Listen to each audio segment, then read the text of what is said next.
কে জানে, হয়তোবা এমন কিছু হবে মহাবিশ্বে যে পৃথিবীর আহ্নিক গতিটার মধ্যে কোনো পরিবর্তন হবে, ঘূর্ণনে কোনো পরিবর্তন দেখা দিবে, হয়তোবা, আল্লাহ ভালো জানে।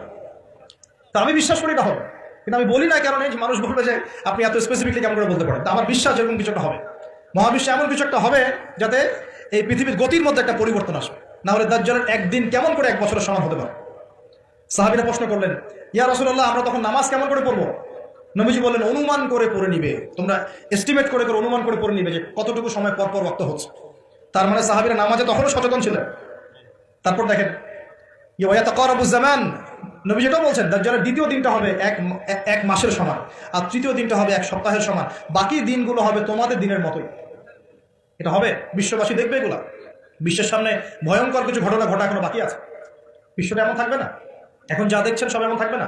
নবীজি বলছেন জ্ঞান উঠে যাবে যখন, এটা উঠে যাচ্ছে দিন দিন। মানুষকে এখন শেখানো হচ্ছে মানুষ বানর থেকে সৃষ্টি হয়েছে, এগুলো জ্ঞান, এগুলো জ্ঞান। ইসলামের জাজল্যমান ইতিহাসগুলোকে মানুষ ভুলে যাচ্ছে, এগুলো জ্ঞান। মানুষকে শেখানো হচ্ছে সমকামিতা ভালো জিনিস, এগুলো জ্ঞান। সমকামিতা ভালো জিনিস, এটা ব্যক্তি স্বাধীনতা। শেখানো হচ্ছে মানুষকে যে পর্দা, এগুলো কুসংস্কার। পর্দা কি? কুসংস্কার, এগুলো জ্ঞান। জ্ঞান কাকে বলে? ওয়ায়ুকবাদুল ইলম, মানে জ্ঞান উঠে যাচ্ছে, কবজ করে নেওয়া হচ্ছে। আর দেখেন আরেকটা হাদিস আসছে, আল্লাহ পাক কিন্তু কোরআন হাদিসকে তুলে নেবেন না। একটা হাদিস আসছে, আল্লাহ পাক কোরআন হাদিসকে তুলে নেবেন না, কিন্তু আলেমদের মৃত্যু হবে বেশি বেশি। আলেমদের জান কবজ করার মধ্য দিয়ে আল্লাহ পাক জ্ঞান উঠিয়ে নেবেন। একটু দেখেন না কয়জন আলেম আছে মাঠে, দেখেন তো কয়জন আলেম। আলেম তো অনেকেই আছে আলহামদুলিল্লাহ, কিন্তু বরেণ্য ওলামা যাদের কথা হাজার লক্ষ কোটি মানুষ শোনে, এমন আলেম কয়জন আছে দেখেন। আস্তে আস্তে প্রবীণ আলেমরা সব চলে যাচ্ছে।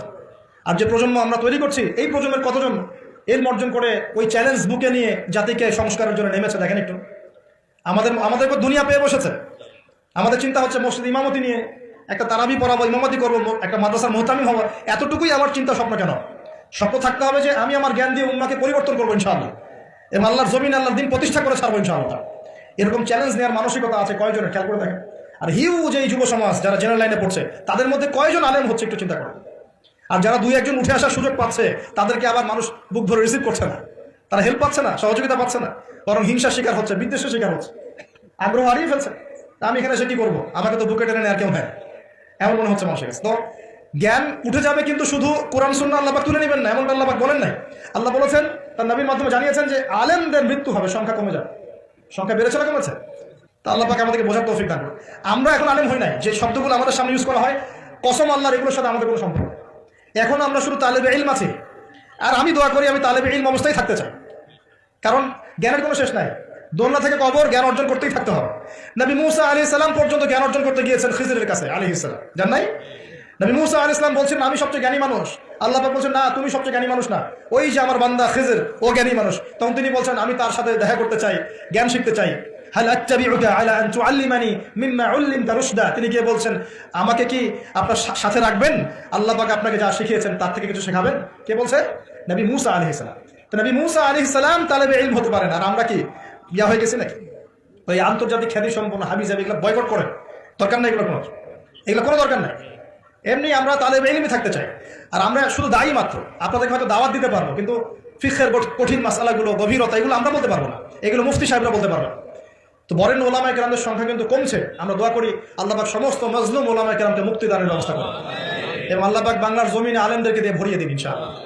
আর জাহেলদেরকে আল্লাহ পাক আলেমের জায়গায় আনা থেকে আমাদেরকে হেফাজত করবেন। আর আমাদের সবাইকে এই চল পাগল হলে চলবে না, ইস্যু পাগল হলে চলবে না, সমালোচনা সংস্কৃতি পালন করা যাবে। আপনি মানুষ তৈরি করেন, মানুষ তৈরি করা অনেক কঠিন, নামিয়ে দেওয়া সহজ। আমরা এই জায়গায় আসতে অনেক কষ্ট করতে হয়েছে, কিন্তু নামানো কিন্তু খুব সহজ। একটা ইস্যু দিয়ে নামাতে পারে না, একটা ইস্যু সৃষ্টি করে নামাতে পারে, এই জায়গায় আসতে কিন্তু অনেক কষ্ট করতে হয়। অতএব আল্লাহর দ্বীনের সাথে গাদ্দারি করলে আল্লাহ পাক ছাড়বেন না, কিন্তু এটা মাথায় রাখবেন। আল্লাহ পাক আমাদের সবাইকে বোঝার তৌফিক দান করুন। নবীজি বলছেন কখন এই ভূমিকম্পগুলো আসবে, সিরিজ ভূমিকম্পগুলো কখন আসবে? যখন জ্ঞান উঠে যাবে এবং জালজালা বাড়বে, ইয়াতাকারাবুজ জামান, জামানা কাছাকাছি চলে আসবে। আরো বলছেন নবীজি যে তোমাদের মাল সম্পদ বৃদ্ধি পাবে, ফায়াফিদু, এবং মাল সম্পদ উপচে পড়বে তোমাদের। দিন দিন দেখছেন না যে যার স্যান্ডেল কেনার টাকা ছিল না, সে এখন উঁচু উঁচু বিল্ডিং তৈরি করতেছে, দেখেন না? এটাই তো নবী সাল্লাল্লাহু আলাইহি ওয়াসাল্লাম হাদিস জিবরিলে কি বলেছেন? ওয়ান তারাল হুফাতাল উরাতাল আলাতা রিয়াআশ শাইয়া তাতাওয়ালুনা ফিল বুনিয়ান। নবীজি বলেন কিয়ামতের অন্যতম নিদর্শন হচ্ছে সমাজের নগ্ন পদের খালি গায়ের রাখাল শ্রেণীর মানুষ উঁচু উঁচু বিল্ডিং নির্মাণের প্রতিযোগিতা করবে। এমনটা হচ্ছে না? সম্পদ বাড়ছে মানুষের, এটাও একটা কিয়ামতের সাইন। নবীজি আরো বলেন ওয়া যাহরাতিল কায়নাত ওয়াল মুগান্নিয়াত, এবং বেশি বেশি বাদ্যযন্ত্র এবং নায়িকা নর্তকী এগুলো সংখ্যা বাড়তে থাকে। পাচ্ছে না এগুলো? এগুলো বাচ্চা। এই সময় নবী সাল্লাল্লাহু আলাইহি ওয়াসাল্লাম বলছেন যে এই জালজালাগুলো আসতে থাকবে, এটা একটা হাদিস। একটা আসছে যে নবী সাল্লাল্লাহু আলাইহি ওয়াসাল্লাম বলছেন লা ইয়াশরাবান্না নাস মিন হাযিহিল উম্মাহ আল খামর, আমার উম্মতের মধ্যে কিছু মানুষ মাদকদ্রব্য পান করবে, সবাই না, কিছু মানুষ মাদকদ্রব্য পান করবে, ওয়া ইউসাম্মুনাহা বিগাইরি ইসমিহা, এবং সেই মাদকের নাম তারা পরিবর্তন করে খাবে। খাচ্ছে না মানুষ এখন? মাদককে মদকে মদ বলছে না,